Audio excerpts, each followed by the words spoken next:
এতে চাংশু কলা পুংসু কৃষ্ণস্তু ভগবান স্বয়ং। বৃন্দাবনের কৃষ্ণ, যশোদানন্দন কৃষ্ণের প্রিয়সী হলেন শ্রীমতী রাধারানী। ব্রহ্মা এসে স্বয়ং ভান্ডির বটেতে রাধা কৃষ্ণের বিবাহ করে দিয়ে গেছেন।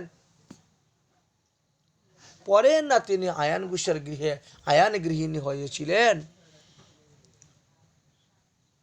মথুরার কৃষ্ণ সঙ্গে কুবজার বিয়ে হলো। দ্বারকার কৃষ্ণ রুক্মিণী সত্যভামা জাম্বুবতী নগ্নজিতা শৈব্য আরম্ভ করে 16,108 জনকে বিয়ে করেছেন। পৃথক পৃথক। স্বয়ং ভগবান ব্রহ্মার এক দিবসে একবার মাত্র আসেন। ব্রহ্মার এক দিবসে 14 মন্বন্তর হয়, এক রাত্রে 14 মন্বন্তর হয়, এই তো 28। ব্রহ্মার একদিনে 14 জন ইন্দ্র রাজত্ব করে যান। বুঝেছেন? 14 জন ইন্দ্র, এক একজন ইন্দ্র এক মন্বন্তরকার রাজত্ব করেন। এক মন্বন্তরে 71 বার সত্য যুগ, 71 বার ত্রেতা যুগ, 71 বার দাপর যুগ, 71 বার কলিযুগ হয়। চিন্তা করতে পারবেন না, ক্যালকুলেটর আর কুলাবে না, গিয়ে হিসাব করে আর পাবেন না। তাহলে দেখলেন শ্রীধাম বৃন্দাবন কোনো সাধারণ ধাম নয়। এই প্রাকৃতিক জগতের সঙ্গে তার তুলনা দিলে হবে না। এমন অপূর্ব মহিমার কথা বর্ণন করে গেছেন শ্রীধাম বৃন্দাবনের। তাহলে আমরা 4টা আস্বাদন করে নিলাম। প্রথমে সাধু সঙ্গের কথা বললাম, দ্বিতীয়ত নাম সংকীর্তন আস্বাদন হলো, তৃতীয়ত ভাগবত শ্রবণ আস্বাদন হলো, চতুর্থ মথুরায় বাস বলা হয়ে গেল। এবার আমরা পঞ্চমেতে প্রবেশ করি, শ্রদ্ধায় বিগ্রহ সেবন। শ্রদ্ধায় বিগ্রহ সেবন। এখন তো বিগ্রহ, প্রথমে তো আগ্রহ, তারপরে বিগ্রহ, তারপরে গলগ্রহ হয়ে যায়। মানে পরে যদি কেউ না তাকে সেবা পূজা করে তো গলগ্রহ হয়ে যাচ্ছে না? আপনি সাধুসঙ্গ করতে করতে আপনি বিষয়টা বুঝলেন, আপনি সাধু হলেন, আপনি প্রসাদ বুঝি হলেন, বিষ্ণু মন্ত্রে দীক্ষা গ্রহণ করলেন, বিগ্রহ কিনলেন, মন্দির প্রতিষ্ঠা করলেন, বিগ্রহ সেবা করলেন। যদি আপনার পরবর্তী ছেলে মেয়েরা যদি তারা প্রসাদ বুঝি না হয়, তখন কি করে? না রে, বিগ্রহ বৃন্দাবনে দিয়ে দাও অমুক মন্দিরে, এই মন্দিরে, সে তোর গলগ্রহ গলগ্রহ হয়ে যায়। তাই যাতে বিগ্রহ গলগ্রহ না হয়, বংশ পরম্পরা অনুসারে ভগবানের সেবা পূজা চলে, সেই দিকে লক্ষ্য রাখতে হবে। তাহলে বৈষ্ণব সন্তান উৎপাদন করতে হবে। যেই পর্যন্ত আপনার বংশে বৈষ্ণব সন্তান উৎপাদন হবে না, সেই পর্যন্ত বংশের লোকেরা বিভিন্ন জনিতে তাদের কর্ম অনুসারে জন্মগ্রহণ করে থাকেন। কারণ আমরা তো বিষয়ের কীট, বিষয়টা আমাদের এত ভালো লাগে, বিষয়ের কীট তো, বুঝেছেন? একটা বড় সুন্দর একটা উদাহরণ দিয়েছেন। একজন লোক সারা জীবন চুরি ডাকাতি গুন্ডামি বদমাশি করে গেছে। তো দুষ্ট লোকরা তো সবাই একটু ভয় পায়, দুষ্ট লোকরা ভয় পায়। তো যার ফলে তার বাড়িতে কোনো চোর ডাকাত যায় না। ওরে বাবারে, লোকটা তো খারাপ, অস্ত্রশস্ত্র থাকে, কখন কি করবে ঠিকানা যায় না। সে তার দাপট নিয়ে চলে, গ্রামের সবাই তারে একটু মান্যগণ্য করে, ভয় পায়। দেখেন তো, দেখতে দেখতে দেখতে দেখতে সে বৃদ্ধ হয়ে গেছে। বৃদ্ধ হয়ে গেছে তো দেবর্ষি নারদ পৃথিবী ভ্রমণ করতে বেরিয়েছেন। ভ্রমণ করতে করতে করতে করতে তিনি এই লোকের দুঃখ দুর্দশা দেখে নারায়ণের কাছে গিয়ে বলছেন, প্রভু, পৃথিবীতে না মানুষ বড় কষ্ট পাচ্ছে, বড় দুঃখ পাচ্ছে। তার মধ্যে যারা একটু ভজনশীল আছে, সাধু শান্ত, তারাও শান্তিতে বসে ভজন করতে পারতেছে না অন্য লোকের কারণে। তো আমি মনে করি কি এদেরকে সবাইকে বৈকুণ্ঠে নিয়ে আসবো, এরা বৈকুণ্ঠে বসে ভজন করুক। বলো তো যাও, এত লোক রাখার জায়গা বললে তুমি যাও, আমি বিশ্বকর্মাকে বলে দিচ্ছি, বিশ্বকর্মা ঘর তৈরি করে নেবে। তুমি কত লোক আনতে পারবে, নিয়ে আসো তো। এখন তিনি আসছেন, সাধু বাবা আপনি তো এইখানে বসে ভোজন করতে পারতেছেন না, লোকের উৎপাত, লোকে পরিহাস করে, উপহাস করে, টিটকারি করে, চলেন আমার সঙ্গে বৈকুণ্ঠে। না না বাবা যাবো, কয়দিন পরে যাব, এখনো আমার নাতনিটা বিয়ে দেওয়া বাকি আছে। আর কি জোর করে তো কাউকে নেওয়া যায় না, বুঝেছেন? তো এইভাবে একের পর এক যাকেই জিজ্ঞাসা করে সেও যেতে রাজি নয়, যাকে জিজ্ঞাসা করে সেও যেতে না। কারণ সংসার সুখ এমন, যেতে তো রাজি নয়। এখন দেবশ্রী আরো বিরক্ত হয়ে গেছে, এই একটা মানুষও যেতে চায় না, ভগবানের একই লীলা রে বাবা, এত দুঃখ, এত কষ্ট, এত যন্ত্রণা সংসারের মধ্যে পাচ্ছে, বলে চল আমার সঙ্গে বৈকুণ্ঠে, যেতে রাজি না। তো হঠাৎ করে দেখে ওই লোকটাকে, ওই যে আগে চুরি ডাকাতি গুন্ডামি বদমাশি করতো, বৃদ্ধ, এখন বৃদ্ধ হয়ে গেছে, এখন চোখ দুইটা অন্ধ হয়ে গেছে, তো বসে আছে। তো নাতিপুতিগুলো একটা কাঁধে উঠে, একটা ঘাড়ে উঠে, একটা নাচে এদিকে, একটা নাচে ওইদিকে। আরে এই লোকটা তো বড় কষ্ট পাচ্ছে, চোখে দেখতে পারে না, নাতিপুতিগুলা তারা এইভাবে করতেছে, এত বড় দুঃখ পাচ্ছে। যাই একে বলে দেখি, একে যাবে কি আমার সঙ্গে। ভালো লোক তো কেউ যেতে চাইছে না, যে অন্ধ খারাপ লুংরা হয়ে গেছে, রোগ সুখ ব্যাধিতে কষ্ট পাচ্ছে, কাশি টাশি খুব উঠে কাশে। তাই তো নারদ মুনি যেতে না যেতেই দেখা যায় ঘর থেকে বৌমা বেরিয়েছে, বাবা ওই নাও ভাতটা খেয়ে নাও, বলে একতাল ভাত দিয়ে দিয়েছে। ওই যে বৃদ্ধ বলদের মতন আর কি, না খা। এখন নাতিপুতিগুলো বসে গেছে দাদুর সঙ্গে খেতে, আর খেতে খেতে একটা তো প্রস্রাবই করে দিয়েছে থালের মধ্যে। ছোট নাতি তো, 2 বছর 3 বছর 2.5 বছরে কি বুঝে, এখন দাদুর সঙ্গে খেতে খেতে দাদুর পাতের মধ্যে মুতে দিয়েছে। দাদু তো আর দেখতেছে না, চোখ তো অন্ধ, ও তো ডাইল মনে করে চপচপ করে খেয়ে নিচ্ছে মনে করে। দেবশ্রী নারদ দেখে বলে সর্বনাশ, এ যে এত অধৈর্য কুধৈর্য গুলা খাচ্ছে, দেখি একে বললে হয়তো যেতে পারে বৈকুণ্ঠে, আর তো কেউ যেতে রাজি হচ্ছে না, বুঝছেন, কেউই যেতে রাজি হচ্ছে না। তো দেবশ্রী নারদ গিয়ে বলছেন, ভাই দেখো তুমি যে খাচ্ছ, কি খাচ্ছ তুমি জানো? তুমি তো তোমার নাতির মুদগুলা খেয়ে নিচ্ছ, তুমি আর থাকার দরকার নেই, অন্ধ হয়ে গেছো, চোখে দেখো না, বৃদ্ধ, শ্বাসকষ্ট, কাশি, কত কিছু তুমি কষ্ট পাচ্ছ, তুমি চলো আমার সঙ্গে বৈকুণ্ঠে, তুমি সোনার পালঙ্কে ঘুমাবে, তোমার চোখ ভালো হয়ে যাবে, তুমি চক্ষু দেখে খাবে, মহাপ্রসাদ ভোজন করবে। বলছে আপনি কে? বলছে আমি একজন সাধু বাবা। দেবশ্রী নারদ, আমি একজন সাধু বাবা, তবে ভগবানের সঙ্গে আমার একটু যোগাযোগ আছে, আমি ভগবানকে বলছি, ভগবান বলছেন যারা যারা আসবে সবাইকে নিয়ে আসো। তো কেউ তো যেতে রাজি হচ্ছে না, সংসার সুখ ফেলে দিয়ে। আপনি তো বড় দুঃখে আছেন, কষ্টে আছেন, তাই আপনাকে বলছি চলুন আপনি। বলছে ভাই তুমি তো বলছো কথাটা সত্যি, আমিও খুব দুঃখে কষ্টে আছি, কিন্তু আমি চলে গেলে নাতিপুতিকে রাখবে কে? এখন নাতিপুতিরা আমার লগে যাই করুক না কেন, খেলাধুলা করুক না কেন, বৌমা তো ঘরের কাজটা করে নিতে পারতেছে, নাতিপুতিরা আমার সঙ্গে আছে, বৌমা ঘরের কাজটা করে। এখন আমি যদি তোমার সঙ্গে চলে যাই, তে বৌমা এই নাতিপুতি সামলাবে না ঘরের কাজ করবে? এ তো মাথায় হাত দিয়ে দিয়েছেন বসে, সর্বনাশিক বলে কি রে, এত দুঃখ পাওয়া সত্ত্বেও এই কথাই বলছে। সংসারের মোহ কি জিনিস দেখেন, তুমি যে দুঃখ পাচ্ছ, কষ্ট পাচ্ছ, তোমার এতে কোনো আফসোস হয় না? বলে হয় কখনো, হলে কি হবে, আমার ছেলেটা তো একটু হাবাগুবা, এত সংসারটা একটু ভালো করে বুঝতে পারে নাই, আপনি বরং আর কিছুদিন পরে আসুন, আমি আপনার সঙ্গে চলে যাব, ততদিনে আমার ধান পানও কাটা হয়ে যাবে, উঠে যাবে, হ্যাঁ চলে যাব। সত্যি যাবে তো? হ্যাঁ সত্যি সত্যি সত্যি, 3 সত্যি করছি, আপনার সঙ্গে আবার আসলে পরেই আপনার সঙ্গে চলে যাব। আপনি বড় কিছুদিন পরে আসুন। এখন দেবর্ষী নারদ তো চলে গেছে। এখন স্বর্গের একদিন আমাদের তো 1 বছর চলে যায়, বুঝলেন? বৈকুণ্ঠ গেলে তো আরো বেশি, গোলকে গেলে তো আরো বেশি। এক একটা জায়গার এক এক রকম পার্থক্য আছে সময়ের।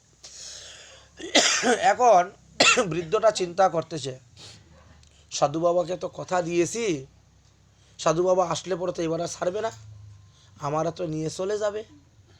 তো আমি যদি মরে যাই তো আমার এই ছেলের সম্পত্তিগুলো রক্ষা করবে কে? আমি আছি বলে এই বাড়িতে চোর ডাকাত কেউ ভয়ে ঢুকেন, কারণ এক সময় আমার খুব প্রতাপ ছিল, আমি খুব লাঠিয়াল ছিলাম, এই জন্য সেই ভয়ে ঢুকেন। কিন্তু আমি মরে গেলে তো আমার ছেলের ধন সম্পত্তিগুলো মানুষে লুটে পুটে খেয়ে নিবে, জায়গা সম্পত্তিগুলো মানুষে এদিকে সিম ঠেলবে 2 হাত, ওইদিকে সিম ঠেলবে 2 হাত, নিয়ে নিবে। ইস, যদি আমি ওই সাধু আসার আগে মরে যেতে পারি, সাধু আর নিতে পারবে না আমারে। হ্যাঁ, হে ভগবান, মৃত্যুর পরে যদি আমি একটা কুকুর হয়ে আসতে পারতাম তাহলে আমিও আমার ছেলের সম্পত্তিটা রক্ষা করতে পারতাম, চোর ডাকাতরা চুরি করতে পারতো না, আমার ছেলের সম্পত্তি নিতে পারতো না। মানে আমার কপালে কি আছে যে মৃত্যুর পরে যে কুত্তা হইতে পারবো? এই চিন্তা করতেছে, কারণ এত ধান চাউল সব বাইরে পড়ে আছে, উঠানে জিনিসপত্রগুলা চোর ডাকাত এসে নিয়ে চলে যায়। কুকুর, মানে কুকুর হইতে সাবধান, অনেক বাড়িতে সামনে লেখা থাকে ভয়ঙ্কর, কুকুর কামড়াবে। এই চিন্তা করতে করতে করতে করতে বুড়া কদিন পরে মরেই গেল, মারা গেল। মারা যাওয়ার পর তার বাসনা অনুসারে কুকুর জন্ম হইল। দেখেন আত্মার অধোগতি, কালকে আমরা বলছিলাম না যে আত্মার ঊর্ধ্বগতি হয় আবার অধোগতি হয় কিভাবে? আগে ছিল মানুষ, পরে হয়ে গেল কুকুর। জং জং ব্যাপী স্মরণম তেজান্তে কলেবরম। মৃত্যুর সময়ে যে চিন্তা করে মারা যাবে, এর পরজন্মে সেই জন্মই হয়ে যাচ্ছে।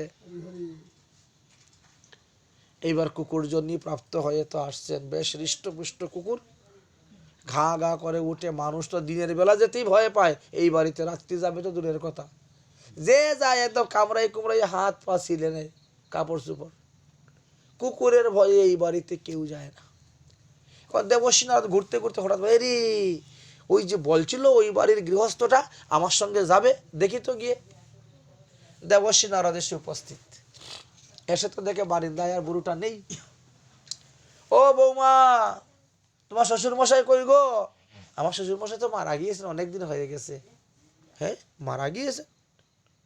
উনি তো আমার কথা দিয়েছিল আমার সঙ্গে যাবে, মারা গেল। দেবর্ষী নারদ ধ্যানে বসলেন,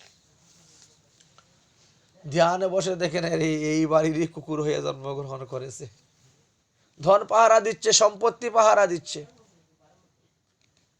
দেবর্ষী নারদ কানটা ধরেছেন কুকুরের, ধরে টেনে টেনে টেনে টেনে একটা নির্জন স্থান জঙ্গলে নিয়ে গেছেন, মাঠের মধ্যে নিয়ে কমণ্ডলুর থেকে জল ছিটা দিচ্ছেন। এই, তোর মনে আছে? হ্যাঁ হ্যাঁ হ্যাঁ প্রভু মনে আছে। কি তুই বললি আমার সঙ্গে যাবি? তাহলে কি? বলে যাবো তো ভেবেছিলাম, কিন্তু আমি চলে গেলে আমার ছেলের সম্পত্তিটা রক্ষা করবে কে? এই যে আমি কুকুর জন্য প্রাপ্ত হয়ে আসছি, আমি তো এইবারেরই মালিক, কুকুর জন্য প্রাপ্ত হয়ে আসলাম, দেখো আমার ছেলের সম্পত্তি কেউ নিতে পারে না।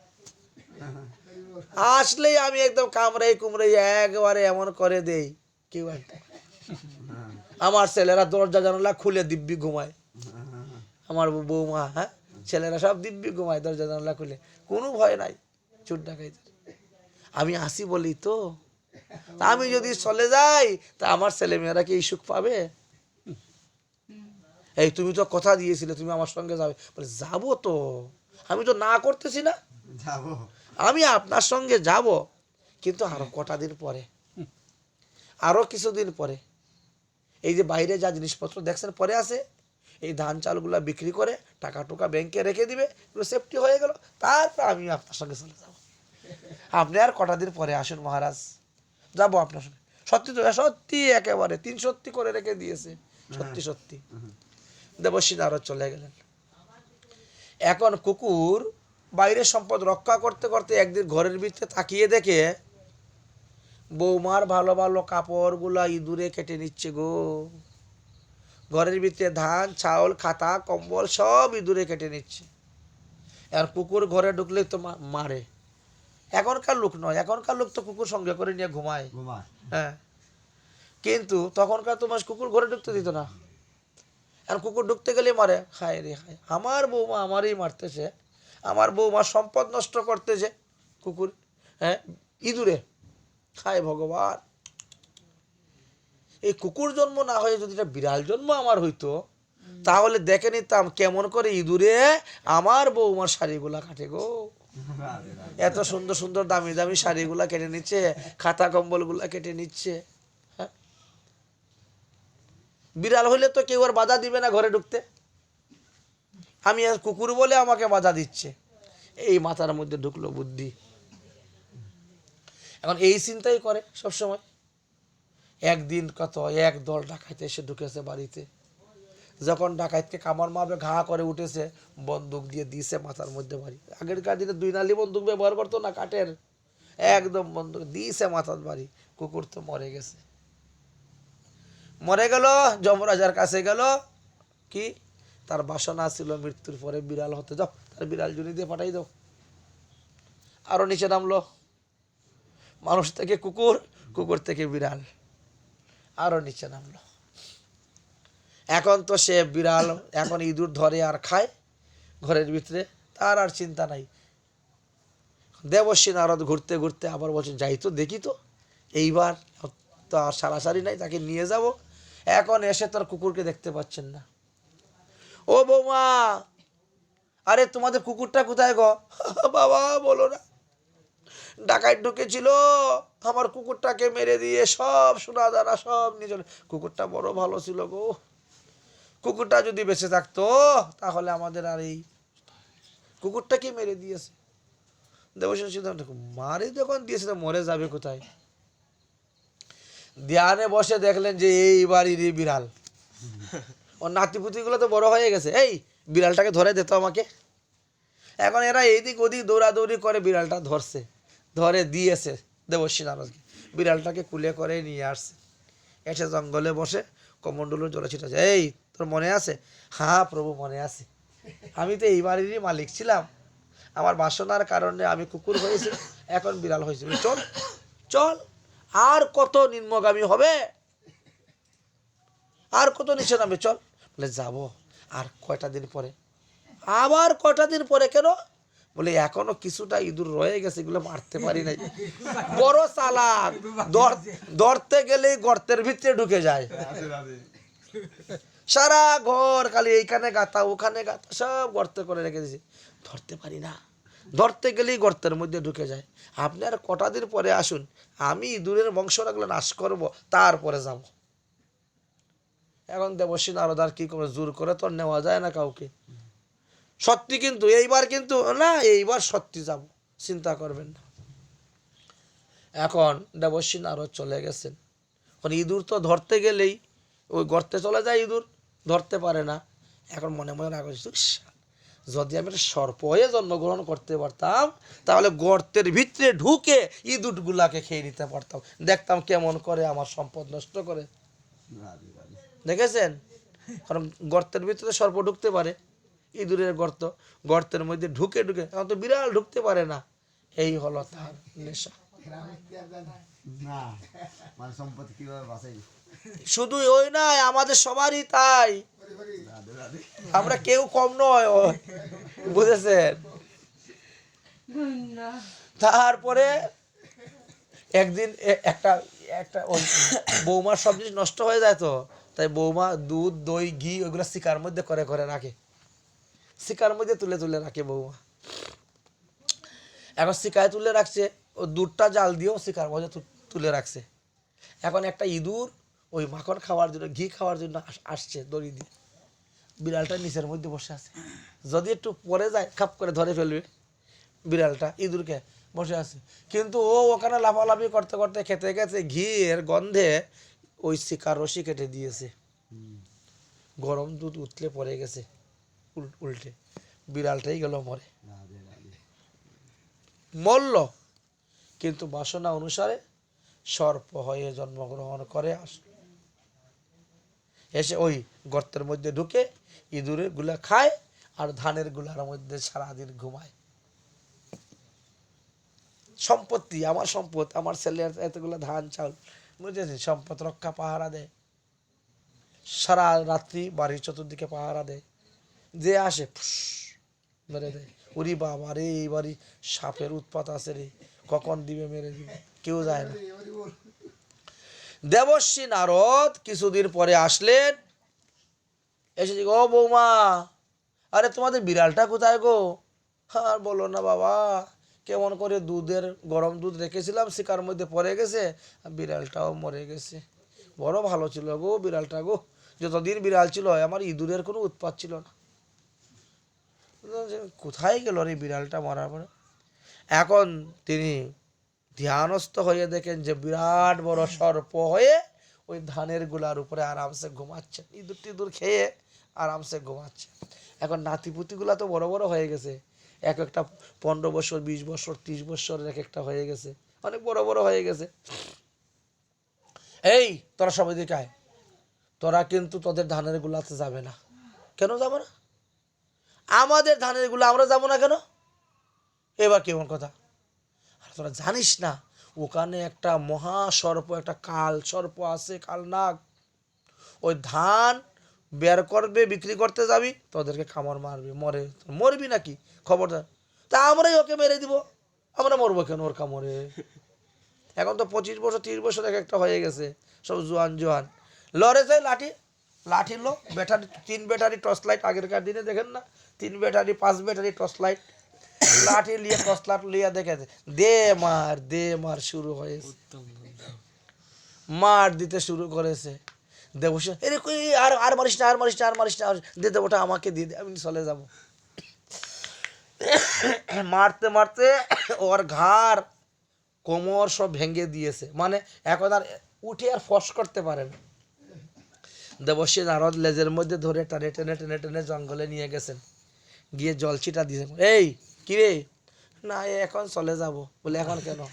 বলে যার জন্য আমি এত কিছু করলাম। সংসারে লাথি না খাইলে কেউ সংসার ত্যাগ করতে চায় না, বিষয় ত্যাগ করতে চায় না। যার জন্য এত কিছু করলো তারাই আজকে দিল ভালো করে। হ্যাঁ, এখন বলছে আর না, বলে চল। এই দেবর্ষী নারদ ঘুরাতে ঘুরাতে নিয়ে গেলেন। তাহলে আমাদের দেখেন কি গতি। আমরা যে এই জন্যই বলছেন বিষয়ের কীট, আমরা জানি যে এই বিষয় থাকলে আমার কৃষ্ণ প্রেম হবে না, আমার কৃষ্ণ প্রাপ্তি হবে না, কিন্তু তথাপিও আমরা বিষয়কে ধরে রাখি, বিষয় নিয়েই আমরা পড়ে থাকি। তাহলে এই দেখেন আমাদের অদুগতি। তাহলে পঞ্চমে আমরা কি পেলাম? শ্রদ্ধায় বিগ্রহ সেবা। আচ্ছা, বিগ্রহ কত প্রকার এবং কি কি? বিগ্রহ কত প্রকার এবং কি কি? বলছেন বিগ্রহ 8 প্রকার। কি কি 8 প্রকার বিগ্রহ? শৈলময়ী অর্থাৎ পাথরের বিগ্রহ, শালগ্রাম শিলা কেউ তৈরি করে না, আপনি আপনি হয়। গোবর্ধন শিলা কেউ তৈরি করে নাকি? না তো। শালগ্রাম শিলা হলো ঐশ্বর্য মার্গের ভজন, গিরিরাজ গোবর্ধন শিলা হলেন মাধুর্য রসের ভজন। তাই শৈলময়ী অর্থাৎ পাথরের বিগ্রহ, শৈলময়ী। দারুময়ী অর্থাৎ কাঠের বিগ্রহ, নিম কাঠ দিয়ে অনেকে তৈরি করে বিগ্রহ। শৈলময়ী, দারুময়ী। লেপ্যময়ী অর্থাৎ মাটির প্রলেপ দিয়ে দিয়ে, চন্দন ঘষে চন্দনের প্রলেপ দিয়ে দিয়ে বিগ্রহ হয়। তাহলে শৈলময়ী, দারুময়ী, লেপ্যময়ী, লেখ্যময়ী, এই যে চিত্রপট অঙ্কন লিখে অঙ্কন করা হচ্ছে, লেখ্যময়ী। শৈলময়ী, দারুময়ী, লেপ্যময়ী, লেখ্যময়ী, শৈক্যময়ী, বালুময়ী, মনোময়ী, মনুময়ী। এই প্রতিমা অষ্টবিধামতা, এই 8 প্রকার বিগ্রহ। সোনা রূপা তামা কাঁসা পিস্তল দস্তা অষ্টধাতু দিয়ে বিগ্রহ হয়, বালু দিয়েও বিগ্রহ হয়, বালুর বিগ্রহ, হীরামণি মুক্তা দিয়ে বিগ্রহ হয়, আবার মনে মনে কল্পনা করে রূপ চিন্তান করে মনোমোহী বিগ্রহ সেবা পূজা হয়। এই তো 8 প্রকার বিগ্রহ। এই 8 প্রকার বিগ্রহের মধ্যে যে কোনো এক প্রকার বিগ্রহ আপনি নিষ্ঠার সহিত পূজা করতে পারেন। তো কিভাবে নিষ্ঠার সহিত পূজা করবেন? আপনি যেমন পালঙ্কের মধ্যে শয়ন করেন, ঠাকুরের জন্য পালঙ্ক বানাবেন। আপনি যেমন শীতের জন্য লেপ খাতার তুষক গায়ে দিচ্ছেন, ঠাকুরের জন্য লেপ খাতা তুষক। আপনার যেমন মশারি লাগতেছে, মশায় কামড় দিচ্ছে, ঠাকুরের জন্য মশারি। আপনার যেমন গরমের সময় পাঙ্খা লাগতেছে, ঠাকুরের জন্য পাঙ্খা রাখেন। একে বলা হয় শ্রদ্ধায় বিগ্রহ সেবন। আপনি যখন খেতে বসেন, এত বড় একটা থাল নিয়ে বসেন, 300 গ্রাম 400 গ্রাম জল ধরে একটা গ্লাস নিয়ে বসেন, আর ভগবানকে দেওয়ার সময় দেখেন 50 গ্রাম জলও ধরবে না। ধরবে 50 গ্রাম জল? 50 গ্রাম জল ধরবে না। আর এই তো বড় একটা বাটি, ছোট্ট প্লেট, যাতে 10 গ্রাম চিনি ধরে, একটা বাতাসা ধরে। একে কি শ্রদ্ধার সহিত পূজা হচ্ছে? না। ভগবানের ভোগ সর্বনিম্ন 12 আঙ্গুল থাল হতে হবে। সর্বনিম্ন থালের ভিতরটা 12 আঙ্গুল, ভিতর 12 আঙ্গুল হলো সর্বনিম্ন, 24 আঙ্গুল হলো মধ্যম, আর 36 আঙ্গুল হলো প্রশস্ত উত্তম। এত বড় থাল। একজন মানুষ যতটা আহার করে তার দ্বিগুণ ভগবানকে ভোগ দিতে হয়। কিন্তু আমরা উল্টা করি।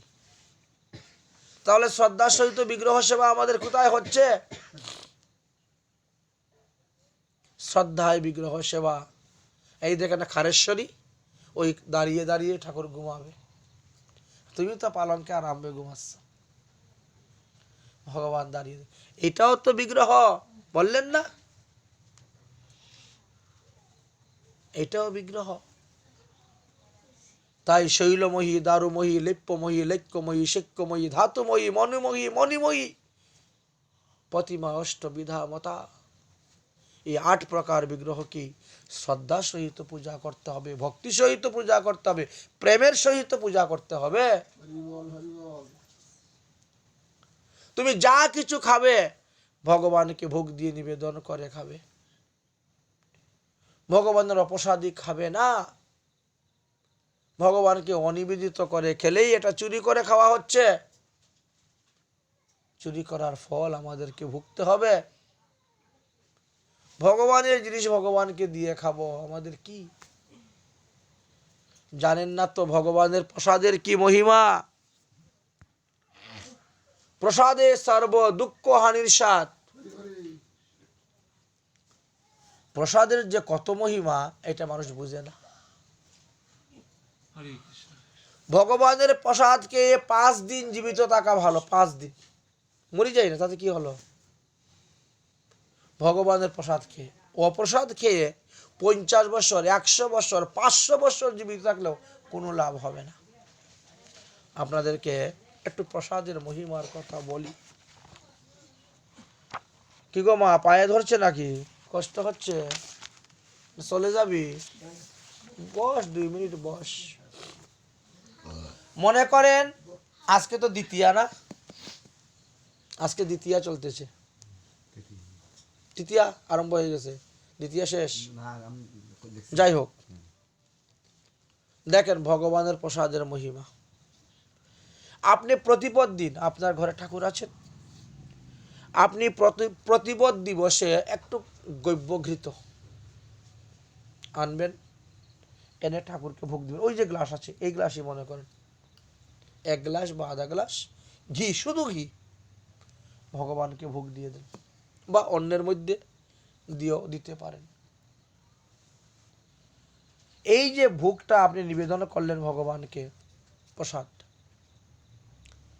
এই প্রসাদটা যখন আপনি খাবেন, এই ঘৃত প্রসাদ প্রতিপদ দিন যদি ঘি ভগবানকে নিবেদন করে গ্রহণ করেন, আপনি রোগ থেকে মুক্ত হয়ে যাবেন। পুরানো যত রোগ আছে, বর্তমান যে রোগ আছে, যে রোগে আপনি ভুগতেছেন সেই রোগ আপনার কমে যাবে। রোগের উপশম পাবেন, আরাম পাবেন। কি? প্রতিপদ দিনে ঘি, অন্য দিন হলে হবে না। দ্বিতীয়া, মনে করেন আজকে দ্বিতীয়া চলতেছে, কালকে প্রতিপদ চলে গেছে, দ্বিতীয়া দিনে আপনি একটু চিনি আনেন, চিনি ভোগ দেন, একটা তুলসী পাতা দিয়ে নিবেদন করেন, ভোগ দেন। ওই চিনি প্রসাদটা আপনি খেয়ে নেন, আপনার দেহের মধ্যে বল বীর্য বৃদ্ধি হবে। আমি তো চলিতে চরণ চলে না, উঠিলে মাথা ঘুরায়। আরে তুমি ট্যাবলেট খেতে হবে না, ক্যাপসুল খেতে হবে না, খাও, ভগবানকে নিবেদন করো, করে এইটুক চিনি খাও প্রত্যেক দ্বিতীয়া, আপনার বল বীর্য বৃদ্ধি হবে। তৃতীয়া দিবসে একটু গব্য দুগ্ধ, গরুর দুধ ঈশদুষ্ণ গরম করে ভগবানকে নিবেদন করুন, সেই প্রসাদটা আপনি পান, আপনার দুঃখ নাশ হয়ে যাবে। দুধ দুধ প্রসাদী, অন্য দিন হলে হবে না। তিথি অনুসারে চতুর্দশীতে, এই চতুর্থী, তৃতীয়া গেল চতুর্থী, চতুর্থীতে চিনির বুড়া পাওয়া যায় বাজারে কিনতে, যদি না পাওয়া যায় চিনি কিনে পিষবেন, পিষে একদম পাউডারের মতো করে নেবেন, করে সেটা ভগবানকে ভোগ দিবেন। বৃন্দাবনে বুড়া পাওয়া যায় চিনি, ভগবানকে ভোগ দিবেন, সেটা প্রসাদ পাবেন আপনি, আপনার বিঘ্ন বিনাশ হয়ে যাবে। এই যে নবগ্রহ অপদেবতা আদি আপনার বিঘ্ন করতেছে, আপনার পূর্বজন্মে প্রারব্ধ কর্ম আপনার বিঘ্ন ঢালতেছে, যে কাজে যান সেই কাজে অসুবিধা, যেই কাজে যান সেই কাজে বিঘ্ন হচ্ছে, ফল হচ্ছে না, আপনার বিঘ্ন নাশ হয়ে যাবে ওই চিনি প্রসাদ গ্রহণের দ্বারা। পঞ্চমী, পঞ্চমীতে আপনি কলা ভোগ দিবেন, সেই কলাটা আপনি পাবেন, আপনার স্মৃতিশক্তি বৃদ্ধি হবে, মেধা শক্তি বৃদ্ধি হবে। প্রত্যেকের বাচ্চাদেরকে খাওয়াবেন পঞ্চমীতে কলা, দেখবেন এদের লেখাপড়া এত ভালো হবে, এদের স্মরণ শক্তি এত বৃদ্ধি হবে। ব্রেন টনিক খাওয়াতে হবে না, ব্রেন টনিকের কাজ ওই 1 টাকার কলায় 2 টাকার কলায় কাজ করে দিচ্ছে। ভগবানের প্রসাদের যে মহিমা মানুষ তো বুঝে না। ষষ্ঠী, ষষ্ঠীতে আপনি মধু ভোগ দিবেন, মধু, সেহেদ, মধু ভগবানকে ভোগ দেন, সেটা আপনি পান, তাহলে কি হবে? আপনি অতি তাড়াতাড়ি ভগবান পাদপদ্ম লাভ করতে পারবেন। ভগবত পাদপদ্ম লাভ করার শ্রেষ্ঠ উপায় হলো এটা। সপ্তমী, সপ্তমীতে আখের গুড়, পরিষ্কার পাওয়া যায় না বাজারে আখের, সেই রকম গুড় আনবেন, 1 চাকা গুড়, হয়তো 50 গ্রামই হোক 100 গ্রামই হোক, 1 চাকা গুড় ভগবানকে ভোগ দিবেন, সেই প্রসাদটা আপনি পাবেন, আপনার দুঃখ নাশ হয়ে যাবে। প্রসাদে কিভাবে দুঃখ নাশ হয়।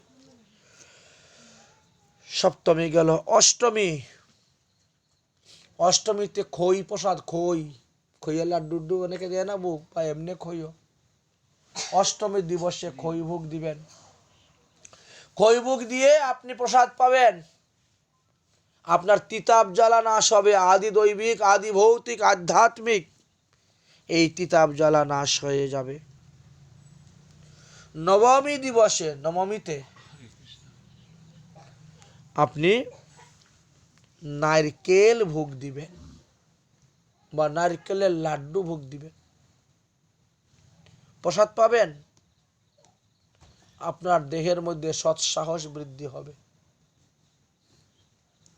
দশমী দিবসে আপনি তিল ভোগ দিবেন ভগবানকে, তিল, সে কালো তিল হোক সাদা তিল হোক,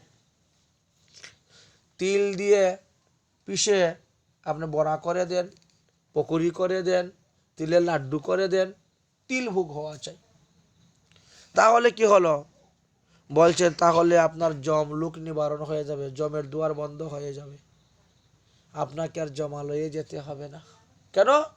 ওই তিল ভোগের কারণে আপনার শরীরে তিল পরিমাণের পাপ থাকবে না। কবে দিবেন? দশমীতে। একাদশীতে দই ভোগ দিবেন। দই ঘরের মধ্যে দই বসাবেন। বাজারের কিনাতে গন্ডগোল থাকবে, থাকতেই পারে, কারণ যারা দই বসাচ্ছে তারা তো আর একাদশী করে না।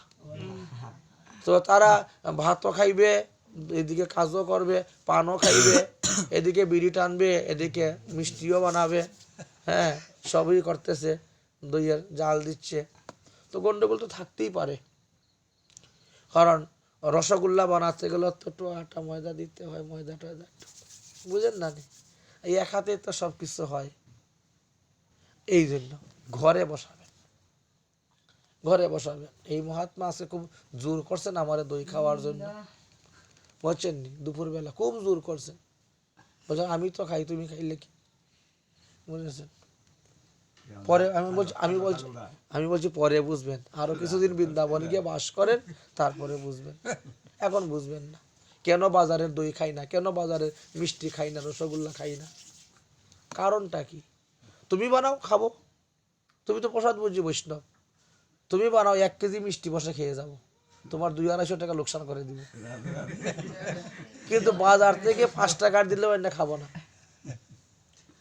কারণ যারা প্রস্রাব করে জল লয় না, যারা পায়খানা করে কাপড় ছাড়ে না,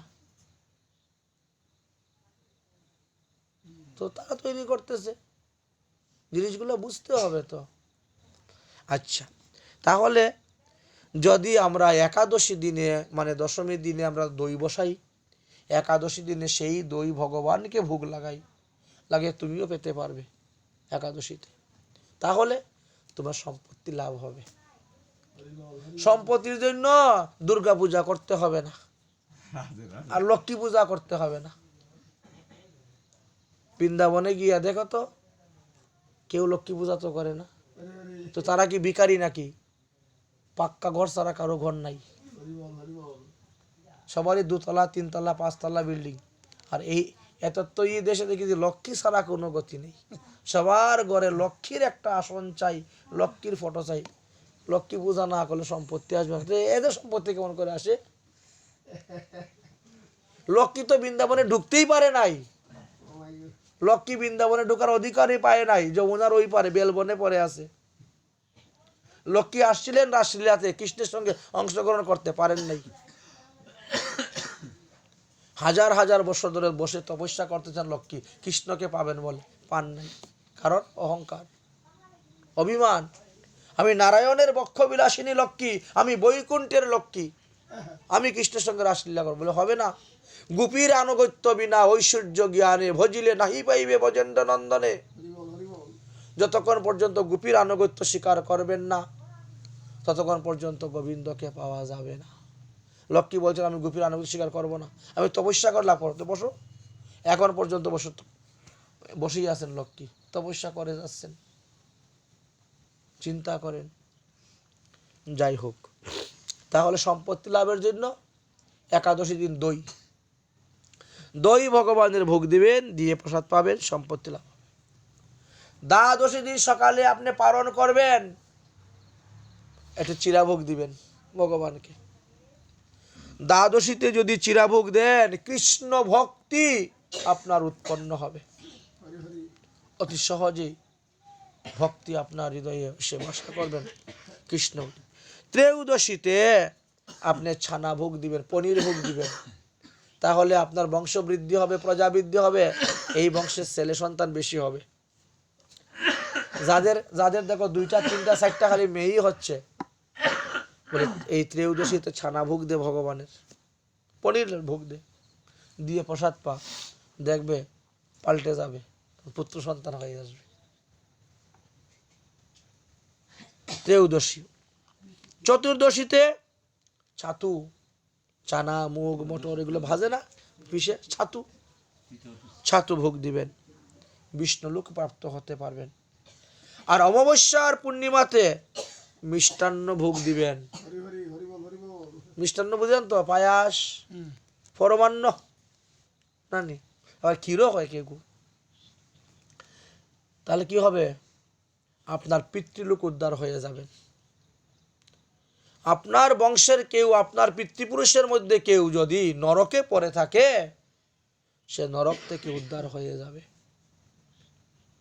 এই ভগবানকে এই সমস্ত দ্রব্য ভোগ দেবার এমনই মহিমার কথা শাস্ত্রে বর্ণন করে গিয়েছেন। আমরা তো জানি না, এই জন্য আমরা প্রসাদের মহিমা জানি না বলে আমরা বুঝতে পারি না যে কখন কি খেলে কি হবে। এইভাবে আলোচনা করা আছে। কোন কোন দ্রব্য খেলে আমাদের কল্যাণ হয়, কোন কোন দ্রব্য খেলে আমাদের অকল্যাণ হয়, আমরা তো জানি না। অনেকে বলেছেন না আমি তো মাংস ছাড়িয়ে দিছি, মাংস তো খাই না, মাছটা একটু মাঝে মাঝে খাই। অনেকে বলে না না আমি মাছও খাই না, মাংসও খাই না, তো ওই পেঁয়াজ রসুনটা একটু মাঝে মাঝে খাই। সবজি তো এটা পেঁয়াজ রসুন, এরকম ভাবে বলেন। এখন শাস্ত্রে কেন এইগুলো আহার করা নিষিদ্ধ, এগুলোতে একটা বিশেষ গুণ আসে, যে গুণের কারণে আমাদের ভজনের মধ্যে একটু বিঘ্ন এসে যায়। যেমন দেখবেন প্রতিপদ দিবসে যদি কেউ কুমড়া খায় তাহলে অর্থহানি হবেই। তার টাকা পয়সা যতই আয় করুক না কেন উন্নতি করতে পারবে না। প্রতিপদে কুমড়া খাইলে অর্থহানি হচ্ছে। আবার ওইদিকে প্রতিপদে ঘি খাইলে বলে রোগ সেরে যাচ্ছে। দেখলেন, কি খেতে হবে আমরা জানি না। দ্বিতীয় দিবসে যদি আমরা পরবটি খাই তাহলে হরি স্মরণ হবে না, হরির থেকে দূরে চলে যাচ্ছি, হরি কথা শোনার ইচ্ছা হয় না। ওই বসে টিভি দেখবো, স্টার জলসা কি দেখাচ্ছে, তারপরে কি বলে জি বাংলা, হ্যাঁ কি দেখছে, এই সব দৌড়াদৌড়ি শুরু হবে। আমিও তো জানিও তো না। আচ্ছা যাই হোক, তৃতীয়াতে যদি পটল ভক্ষণ করা হয় আপনার শত্রু বৃদ্ধি হবে, এই জন্য তৃতীয়াতে পটল খেতে নাই। চতুর্থীতে মূলা ভক্ষণ করলে ধন হানি হয়, আর এই মাঘ মাসটা সম্পূর্ণ নিষেধ। মূলা ভক্ষণ করলে ধন হানি হয়। পঞ্চমীতে বেল খেলে পরে আপনার কলঙ্ক হবে, মিথ্যা কলঙ্ক লাগবে। আপনি চুরি করেন নাই তো চুরির বদনাম লেগে যাবে, মিথ্যা মিথ্যা কলঙ্ক। স্বয়ং ভগবান শ্রীকৃষ্ণের উপরে পর্যন্ত কলঙ্ক লেগে গেল।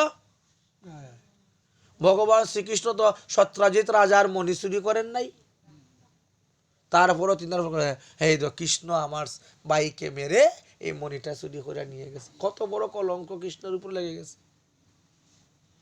এই পঞ্চমীতে বেল খাবেন না, খেলেই কলঙ্ক লাগবে। ষষ্ঠীতে নিম পাতা খেলে পক্ষী জনিতে গিয়ে জন্মগ্রহণ করতে হয়। সপ্তমীতে তাল খেলে পরে শরীর নাশ হয়, এই শরীর আর শক্তি আসবে না, বলবীর্য হবে না। ভাদ্র মাসে বলেছেন ভাদ্র মাসের নবমীতে তাল খাওয়া হয়, কিন্তু সপ্তমীতে তাল খেতে নাই। সপ্তমীতে তাল খেলেই এটা লোকসান। অষ্টমীতে নারকেল খেলেই মূর্খতা প্রাপ্ত হয়। এই বাচ্চাগুলো হলে আমার বাচ্চা তো লেখাপড়া করলে মনে থাকে না, মানে তুমি বাচ্চারে অষ্টমীতে নারকেল খাওয়াইছ, সোজা কথা। আমার ছেলে তো আগে পড়লে বড় মনে থাকতো গো, এখন তো মনে থাকে না। আমারও মনে থাকে না। কেউ যদি আমার টাকা উকা দেয় তা আমার মনে থাকে না, কিন্তু আমি যদি কাউরে দিতে মনে থাকে, হ্যাঁ আমি অমুকে অত টাকা দিছি। কারণটা এই যে নারকেল, অষ্টমীতে যদি নারকেল খান তাহলে এই মূর্খতা আপনার মধ্যে আসবে, আপনার স্মরণ শক্তি হ্রাস হয়ে যাবে।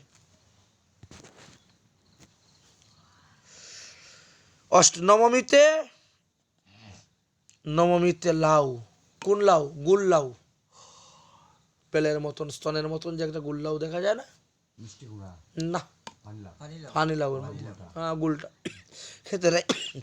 ওটা খেলে মাংস ভক্ষণের সমান ফল পাপ হয়।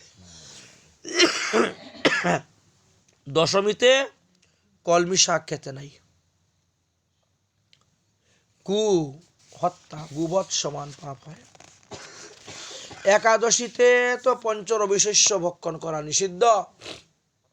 যতগুলা অন্ন খাবেন তত হাজার বছর কুম্ভীবাঘ নরকে বাস করতে হয়। সবজির মধ্যে অনেকগুলা সবজি খাওয়া নিষিদ্ধ আছে। শুধু খালি আলু, কাঁচকলা, পেঁপে, সন্দুক, লবণ, গোলমরিচ, গব্য, ঘৃত দিয়ে সবজি বানিয়ে খাও, পেট ভরে, অসুবিধা। এমনিতে ধরেছে যে একাদশীতে শিম খাওয়া নিষিদ্ধ। শিম খেলে পরে কি হবে বলছেন, এতে কুম্ভীপাক নরকাদিতে যেতে হয়, শিম বা পঞ্চরবিশস্য। দ্বাদশীতে পৈশাক ভক্ষণ করলে পরে ব্রহ্মহত্যা তুল্য পাপ হয়। ত্রয়োদশীতে বেগুন খেলে পরে পুত্র সন্তান হানি হয়, পুত্র হানি হয়। এই জন্য ত্রয়োদশীতে বেগুন খাওয়া নিষিদ্ধ। চতুর্দশীতে মাসকালাই খেলে পরে চিররোগ হইবে, অর্থাৎ একটা রোগ শেষ হতে না হতেই আর একটা রোগে দেখা দিবে, চিররোগ। আর অমাবস্যা পূর্ণিমাতে আমিষ দ্রব্য গ্রহণ করলে পরে পিতৃপুরুষেরও অধোগতি প্রাপ্ত হয়।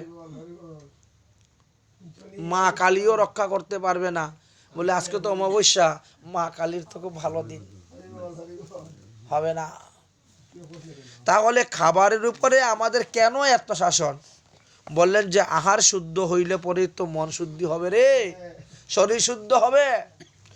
আহার শুদ্ধ হইলে তন মন শুদ্ধ হয়, আহার শুদ্ধ না হইলে এগুলো শুদ্ধ হবে না। এর জন্যই মহাজনগণ শাস্ত্রে বলছেন, জিহ্বার লালসায় যে ইতি উতি ধায়, শিষ্ণ উদর পরায়ণ কবু কৃষ্ণ নাহি পায়। আচ্ছা, আপনারা বৈশিষ্ট্য রামায়ণ কখনো পড়েছেন কেউ? সবাই তো কীর্তিবাসী রামায়ণ পড়েন,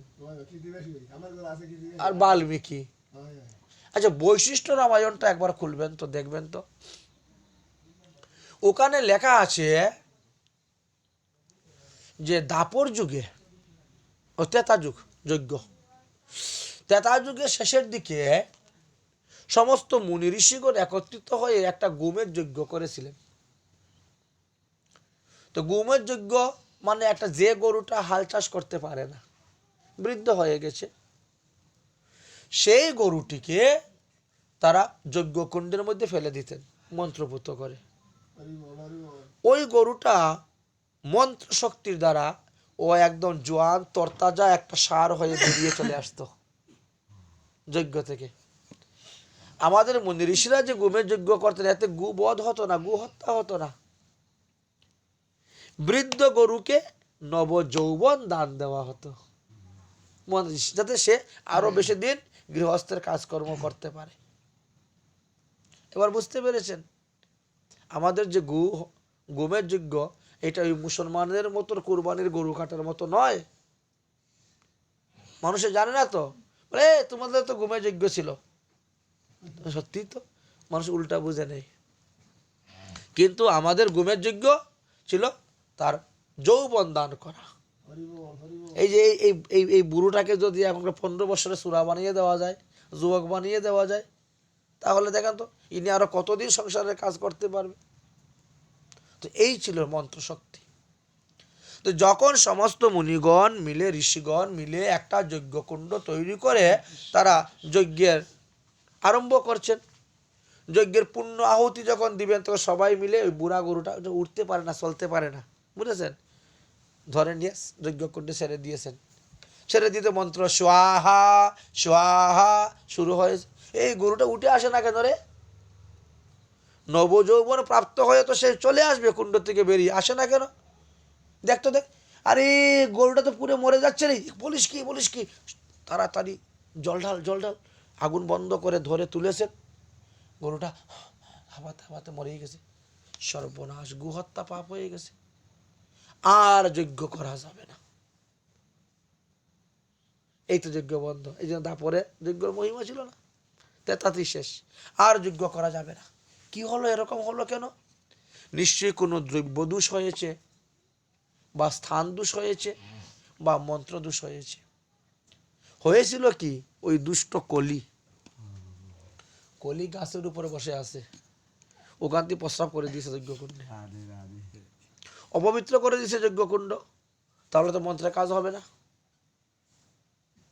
কারণ তেতা যুগে তো কলির এক পাত পাওয়ার পাইলিছে, তেতাতে এক পাত, দাপরে 2 পাদ আর কলিতে তো 3 পাদ, ধর্ম তো মাত্র 1 পাও আছে এখন।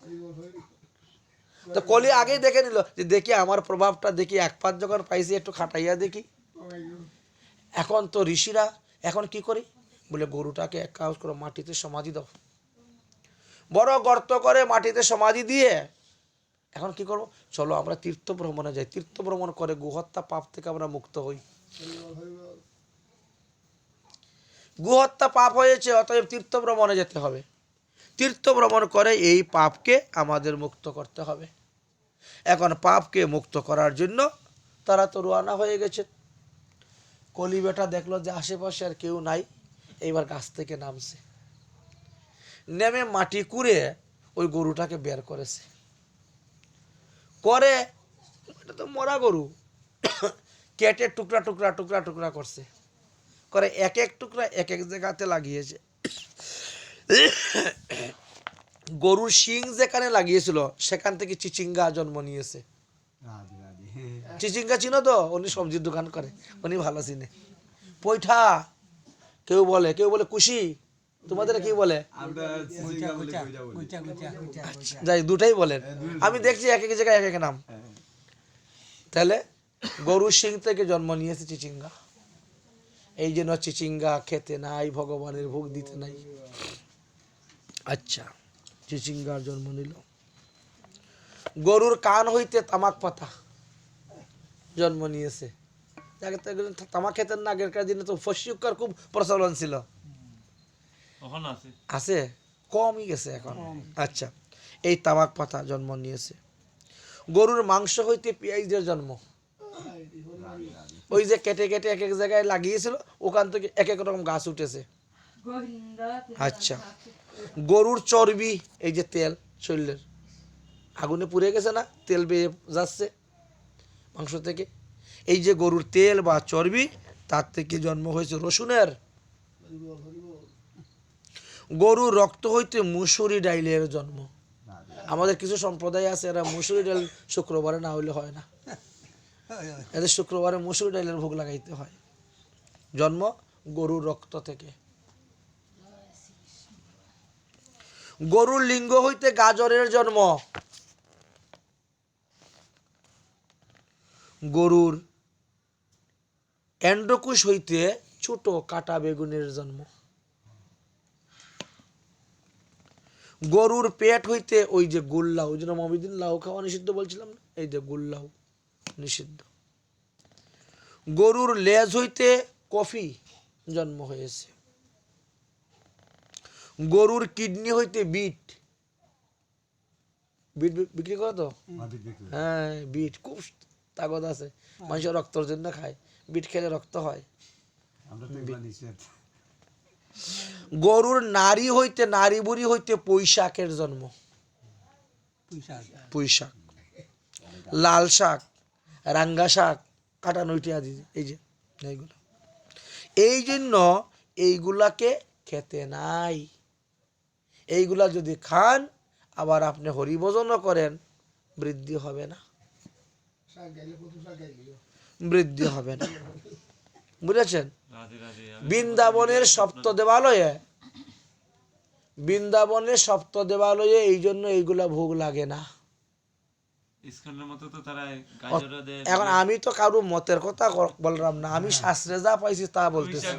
এখন কে পয়সা খায় আর কে গাজর খায় আর হিং খায় তার আর ব্যাপার, বুঝছেন নি, তার আর ব্যাপার। এই জন্য এইগুলা খেতে নাই। এখন প্রশ্ন হলো যে আমরা মাঘ মাসে কেন মূলা খাবো না? মূলা তো ওখানে লেখছে চতুর্দশীতে, চতুর্থীতে মূলা খেতে নেই, তো পুরা মাঘ মাস কেন বাদ দিব?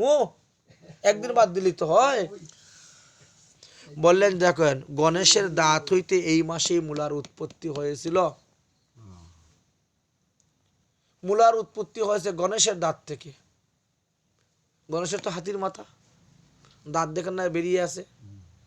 তো পরশুরাম 21 বার ক্ষত্রিয় বংশ নাশ করার পরে তিনি গিয়েছিলেন মহাদেব পার্বতীকে দর্শন করতে। গণেশ ছিলেন দরজার দারোয়ান, তিনি যেতে প্রবেশ করতে দিলেন না। দুজনের মধ্যে লাগে গেল ঝগড়া, তারপরে হাতাহাতি, তারপরে মারামারি, তারপরে দিব্য অস্ত্র ছাড়াছাড়ি, যার ফলে পরশুরামের দিব্য অস্ত্র কুড়া লাগাতে গণেশের দাঁত ভেঙ্গে পৃথিবীতে পড়েছিল, তার থেকে এই মূলার উৎপত্তি হয়েছে এই মাসে। এই জন্য এই মাসে সম্পূর্ণ মাসটাই মূলা খাওয়া নিষিদ্ধ। আচ্ছা, হিংটাও অনেকে ব্যবহার করে না, কারণ হিং একটা গাছের আঠা, এবং ওই গাছের আঠাটা হলো ব্রহ্মহত্যা পাপ। দেবরাজ ইন্দ্র যখন বৃত্তাসুরের ভাই সেই বিশ্বরূপকে বধ করেছিলেন, ত্বষ্টার পুত্র, ওই পাপকে, ব্রহ্মহত্যা পাপকে তিনি 4 ভাগে ভাগ করে দিলেন। 1 ভাগ ভূমিকে দিলেন, 1 ভাগ জলকে দিলেন, 1 ভাগ বৃক্ষকে দিলেন, আর 1 ভাগ মহিলাদেরকে দিলেন। এই তো 4 ভাগ। তো এই জন্য বৃক্ষের যে আটাটা, ওটা ব্রহ্মহত্যা পাপ স্বরূপ। আচ্ছা, তারপরে দেখেন বৃন্দাবনে সপ্ত দেবালয়ে খেজুরও ভোগ লাগে না। পরশুদিন বলছিলাম না ওখানে পাঠে, সুরত রাজা, সুরত রাজা এত জীব হত্যা করে দেবীর পূজা করলেন, কিন্তু স্বর্গেও যেতে পারেন নাই। তিনি খেজুর গাছ হয়ে স্বর্গের দরজার পাশে আছেন। এই জন্য খেজুর ভোগ লাগাতে হয় না। আচ্ছা, ধরাসতীর স্তন হইতে বেলের উৎপত্তি হয়েছে। ধরাসতী অর্থাৎ মা যশোদা, এমনি কি কৃষ্ণ জন্ম নিয়েছে একবারে, আর দুগ্ধ পান করলো এসে আরেকজনের? সেই ধরাসতীর স্তন হইতে বেলের উৎপত্তি হয়েছে। এই জন্য পঞ্চমী দিনে বেল খাওয়া নিষিদ্ধ, বলছিলাম না আগে। আচ্ছা, বিশ্বামিত্র মুনি ক্ষত্রিয় থেকে ব্রাহ্মণ হওয়ার জন্য তিনি তপস্যা করছিলেন। ব্রহ্মা বলছেন যে না, তোমারে ব্রাহ্মণ করানো যাবে না। তখন বলছে যা, তাহলে আমি ব্রহ্মা হইব, তপস্যা করে আমি সৃষ্টিকর্তা হব। গাছের মধ্যে মানুষ সৃষ্টি করা আরম্ভ করে দিল। কি করেছিলেন? ওই যে তাল আর নারকেল, তাল আর নারকেল দেখেন না, নারকেলের দেখেন চোখ মুখ হয়ে গেছে, চোখ টুক সব হয়ে গেছিল, গাছের মধ্যে সৃষ্টি করাই দেব। এই কারণে এই যে দুইটি, এই জন্য সপ্তমীতে তাল আর অষ্টমীতে নারকেল ভক্ষণ করা নিষিদ্ধ।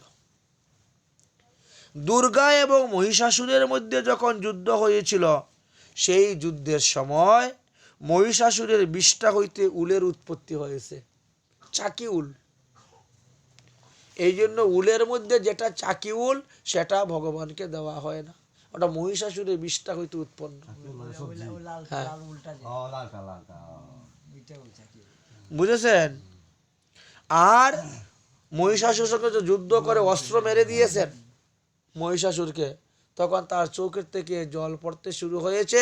এই মহিষাসুরের চোখের জল থেকে ওই মাসকালাই ডাইলের উৎপত্তি। এই জন্য মাসকালাইটাও ভগবানের ভোগে দেওয়া হয় না। এখন বুঝলেন তো? এই সমস্ত দ্রব্যের উৎপত্তিটা ভালো নয়, খারাপ জায়গা থেকে, যার ফলে আমাদেরকে এই দ্রব্য ভোজন করা নিষিদ্ধ। কারণ এইগুলো ভোজন করলে পরে আমাদের কৃষ্ণ ভক্তি বৃদ্ধি হবে না, আমাদের ভোজনটা অজাগল স্তনের ন্যায় বেকার হয়ে যাবে, বৃথা হয়ে যাবে। তাই আহার শুদ্ধি, সত্তা শুদ্ধি, সত্তা শুদ্ধি দেহ শুদ্ধি, দেহ শুদ্ধ মন শুদ্ধ, আর মন শুদ্ধ হলে বুদ্ধি শুদ্ধ হবে, তখনই তুমি ভগবানের ভজনে মন লাগবে। এই জন্য একটার সঙ্গে একটা সম্পর্ক আছে আমাদের। এই তো এই কারণেই আমাদেরকে বললেন, তাহলে আমরা শ্রদ্ধা সহিত বিগ্রহ সেবা করব। অর্থাৎ যে সমস্ত দ্রব্য ভগবানকে নিবেদন করা নিষিদ্ধ, এই সমস্ত দ্রব্য ভগবানকে দেওয়া যাবে না। তো ভগবানকে না দিলে আমরা খাবো না, তাই দেখবো কি মরে যাবো? আর কি খাওয়ার জিনিস নাই? কত কিছু খাওয়ার জিনিস আছে। ভগবানের প্রসাদকে যদি আমরা 5 দিন জীবিত থাকতে পারি তাও ভালো। বেশি দিন থেকে কি হবে? যত বেশি থাকবো তত বেশি পাপ করব। বরং ভগবানের ভজন করে 5 দিন জীবিত থাকাই আমাদের জন্য শ্রেয়। তো শাস্ত্রে আমাদেরকে এইভাবে দিলেন।